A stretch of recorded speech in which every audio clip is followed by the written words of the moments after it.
intro press conference, J.J. Redick at first joked about his lack of experience, saying, "I have never coached in the NBA before. I don't know if you guys have heard that." But then when he was asked if there are any misconceptions about his ability to coach the Lakers that he wanted to clear up, this was how he responded. I really don't give a like, honestly. I want to coach the Lakers. I want to coach the team. I don't want to dispel anything. I don't. I want to become a great coach in the NBA, and I want to win championships, and I want my players to maximize their careers. That's all I care about. Interesting. Keyshawn, what did it tell you that JJ went F-bombs? It seemed forced to me a little bit. I mean, it really did. It doesn't bother me. I mean, coaches, players, we cuss in press conferences all the time. It's not that big of a deal. But it seems a little forced. He's been here in L.A. before. He spent 4 years with the Clippers. But the Clippers is different than the Lakers. Even though some of the media crosses over and you get them covering both, he's got to be careful about this. I don't know. I look at it as I'm tough. I'm not going to back down from you. Got to be careful because other coaches have come and had success and been put on the streets, okay, after their success because the results didn't equal to what the management and ownership wanted and the fan base wanted. And so all of a sudden, they were let go. He's got to be careful with that bravado. He don't really care. No, you care. Oh, you gonna care if it don't go well. So to give this notion that he doesn't pay attention to it, or he doesn't care, he's not listening to it. No, you are. Because it's in your face every single day.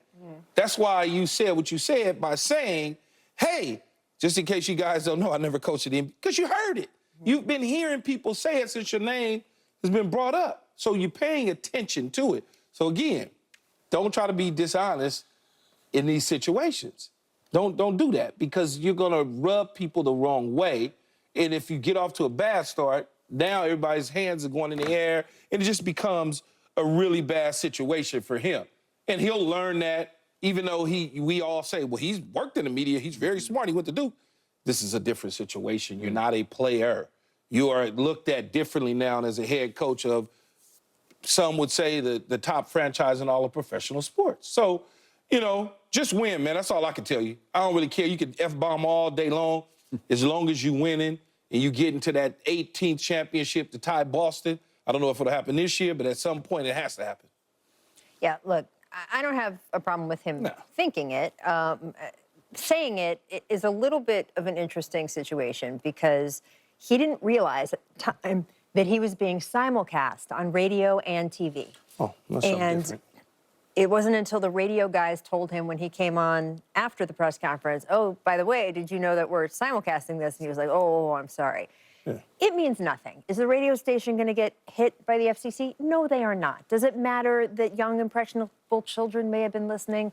I have kids. They've heard it before. I was literally about to say. So I'm not worried about any of the reality. The only thing that caught my ear about that was it's a teeny, tiny, insignificant, but tip of the iceberg example of what he doesn't know yet. Little things. And I guarantee you, he will never be in one of those super official press conferences. He may when he's in the scrum just talking to people, but he will never be in one of those super official, those big press conferences and swear like that again. Because he is meticulous in that kind of stuff, and now he's learned. But you are going to see little things, and some of them are going to matter nothing, the way this mattered nothing. Some of them could end up being important. So that's what caught my ear about him swearing. I did think, to your point, Key, he was very emphatic in that answer. That's the answer he swore on, right? So it makes me think, well, you have been listening. Obviously, it's important to you. He will need an extremely tough skin if he is the Lakers head coach. We have seen him have back and forth on Twitter with people. We have seen him. He and Doc Rivers went at it over the last 6 months. Yep. Is that part of the content engagement farm, as he called it, which was a fantastic turn of phrase, or is that his nature? So we're just going to have to find out. Okay. So I was surprised he dropped those two F-bombs. But why do we all use that language occasionally? It's to drive home a point. It's to emphasize. And it felt to your point, it felt to me almost like he had rehearsed it in his head. I want to make these people understand I don't give a you-know-what about what you think of me right now. I'm going to show all of you I can do this. That's how it came across to me. And it's almost like he had rehearsed it in front of the mirror, like, you know, boom. And that's fine because it got all of our attention. And that word especially, of all the words, that's the one that goes a little over the edge for me. And I'm no prude, and I'm capable of. Too, yeah, right? he said it. He went back to back in the same salvo, the same answer. But I'm capable of using all those words. But there's a time and a place, and this is just me. You can call me prudish or whatever, or stick in the mud or whatever you're going to call me. That language is unbecoming of the head coach of the Los Angeles Lakers in an intro press conference. It's just a little surprising, and I'm not condemning him for it because I think he needed it to serve his purpose at that point, and he understands the audience because he's been what's So it? let me ask you this, though. Content engagement farm, yeah. engagement. So if I was hired as the head coach of the Lakers, Skip, and I got up there and I said, I don't give a what you think about me, what would you say? You? Yeah. If I knew you? Yeah, like you know me. So Okay, if I'd say that's real raw Keyshawn. Okay. I'd say And that's, you would- that's and- who, but you would 'cause- say- but I know you off camera. But and just in general, as a player, you followed me, covered me the whole deal. You would say to yourself, "Oh, okay, well that's you're in character, You man. swore in you're your like, autobiography title. yeah." So it's just yeah, bingo. But you would look at that as authentic, not It a would be problem. very authentic. And you wouldn't say he shouldn't do that as a Laker head coach. Yeah. But because it's JJ and that's not his persona, that's not the way he's carried himself, it doesn't feel authentic and real. It feels forced. All right. I could be wrong, but I don't know if Jeannie and Rob would love that. I could be wrong, but just LeBron's the face of the franchise. And by the way, LeBron will F-bomb occasionally in public and Was he at the press? He wasn't at the press No, conference. he didn't. No. We'll He's not get- He's not officially going to be a Laker next That is season true. yet. Good point. All right. So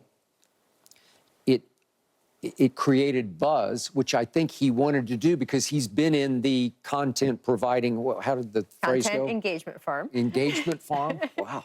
That's Good. way out there. But I mean, he's sold his podcasts and Yeah. done very well, right? Yes. Okay, so he gets that, and he gets the younger audience, and that's going to snap all of the younger viewers to attention. Oh, he speaks our language. So I appreciate that part of it. I'm just not sure. I was just surprised by it. I didn't know that was in his repertoire. Maybe you know him. I don't know him off camera the way you Yeah, do. I mean, he curses. There's no hiding Yeah, he no. curses. Honestly, in terms of the larger, forget the words, Yeah. but the larger misconception, the heart of the question, honestly, I think Rob Pelinka made a better statement about that than anything JJ said. Rob said right at the top of the press conference, he said, NBA head coaching experience and NBA experience are not mutually exclusive. that's true, yeah. And it's a great point because Dan Hurley, who everyone hailed as, man, that would have been a great hire for them, Yes, he has head coaching experience, but not in the NBA. And we have seen many college coaches struggle to adapt to the Almost NBA. all of them. Right? Yes. JJ Redick was there for 15 years, playing against some of these very same players. He knows how the NBA works. When we talk about situational things that he might not be ready for, they're not really situational in terms of do you call a timeout here or there, because he has been on the other end of it. And we heard him in the podcast being like, I hate when they don't call a timeout here. I hate, he's been through all of that. So I thought that Rob actually made a better case for his inexperience or any misconceptions than he did. And I do think there's truth to what Rob said. I think there is a category of stuff that he will be new at, that it won't be an adjustment because he has already lived that life in the way a college coach. No, he has lived a life as a player.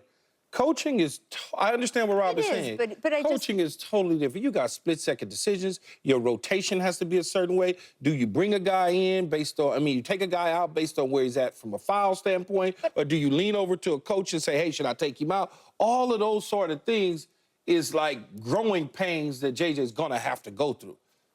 Or the Lakers fan base, ownership, are they willing to let him go through those growing pains without pulling out their hair?